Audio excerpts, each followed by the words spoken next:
from his recitation. He was reading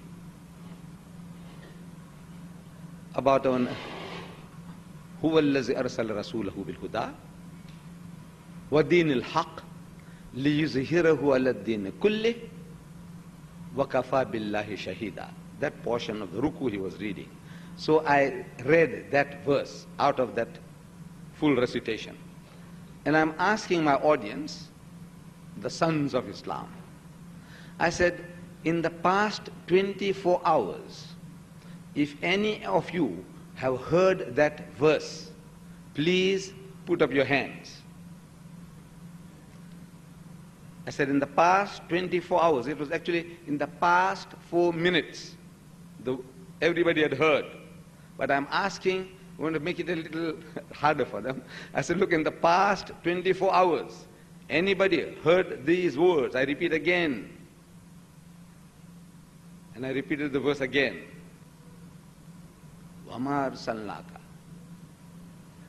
and so on. And says, please put up your hands. And one hand went up. One hand went up. In a congregation, Jummah congregation, only one hand went up. And I recognized the owner of that hand, that person knew Arabic. Because he knew Arabic, he knew what the Qari was reading. Therefore he caught and he retained, he remembered what was read in the past 24 hours. The rest of them, Muslims, all born Muslims, young and old, 99.9%, they had never heard the word in the past 24 hours. What does that mean? It meant that this was just as pure sound, music, recitation. We are listening, we say, MashaAllah, how beautifully the Qari reads. We admire his recitation. And we say, Subhanallah, Subhanallah. We praise the tone, we praise the breath control. How the Qari, for 2 minutes, the Qari Abdul Samad Abdul Basit, when he starts reciting, 2 minutes, his breath doesn't break.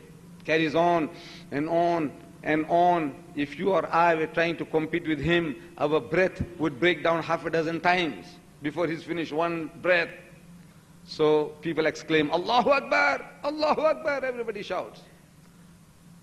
It makes one to wonder, what is the Allahu Akbar about? Allah is great, about what? The breath control. The breath control is not the meaning. What is the man telling you? As a people, as a whole, the Muslim world, the Allah's kalam is like water on duck's back.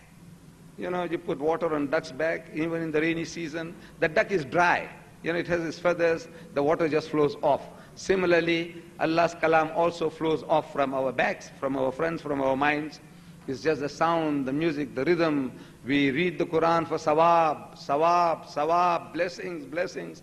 And wallah, I believe that we will get the sawab.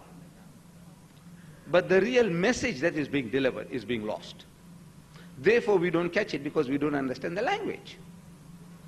We don't understand what is being read. Fortunately, this afternoon, our sister also translated it. She also mentioned that it is from Surah Nisa. She also mentioned that she started from verse 171. So, it is an occasion for us that we can go home and check it up. Check up these things. Not that we distrust the speaker or my sister who was here a little while back. We're not distrusting her. But if we go home and if we can check it up,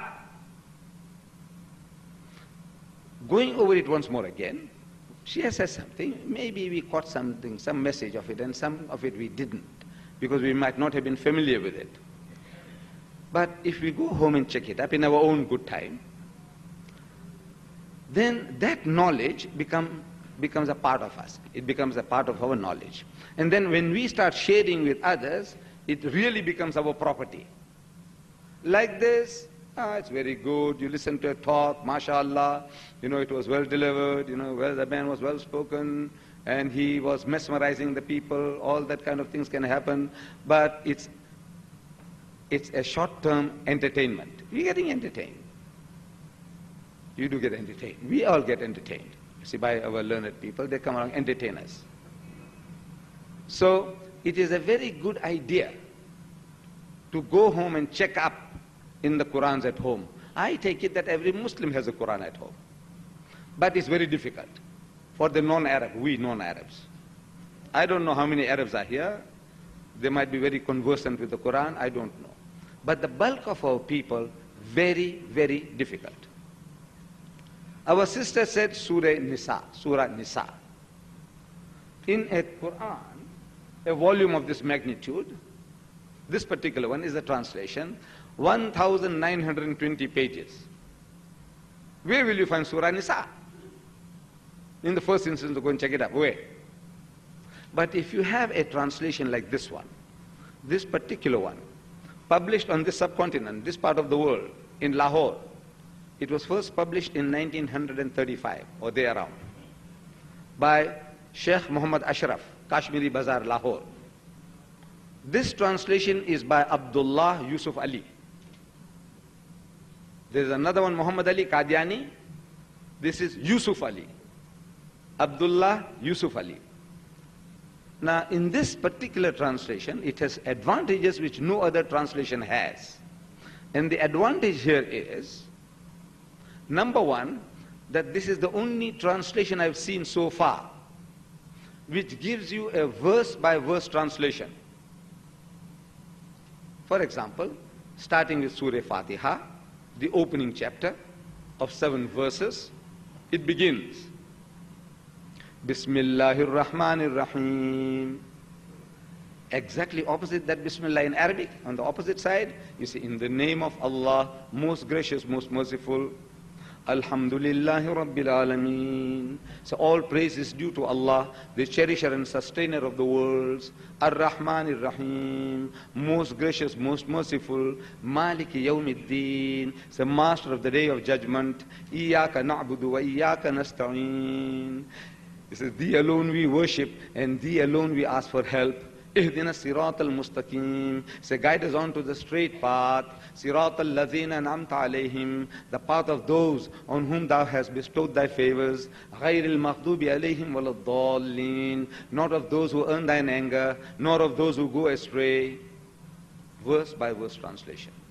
And as you are reading, you can focus your attention more on this translation, because as soon as you read Bismillahir Rahmanir Rahim, at the end of that ayah, that meaning, you see a number.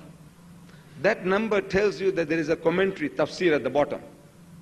This particular one will say 19. You look at number 19 at the bottom in smaller types, gives you the tafsir, commentary. It tells you what is Rahman, it tells you what is Rahim, what is the difference between these two, and what are the relationship between the two. So your attention is focused on the ayah longer period of time. So you digest that knowledge. It's more easily digestible. Because the Quran, the whole Quran, is a book of revelation, wahi, but Allah Bari Ta'ala sent this wahi like telegrams. Actually, that's how they came to him, by telegrams.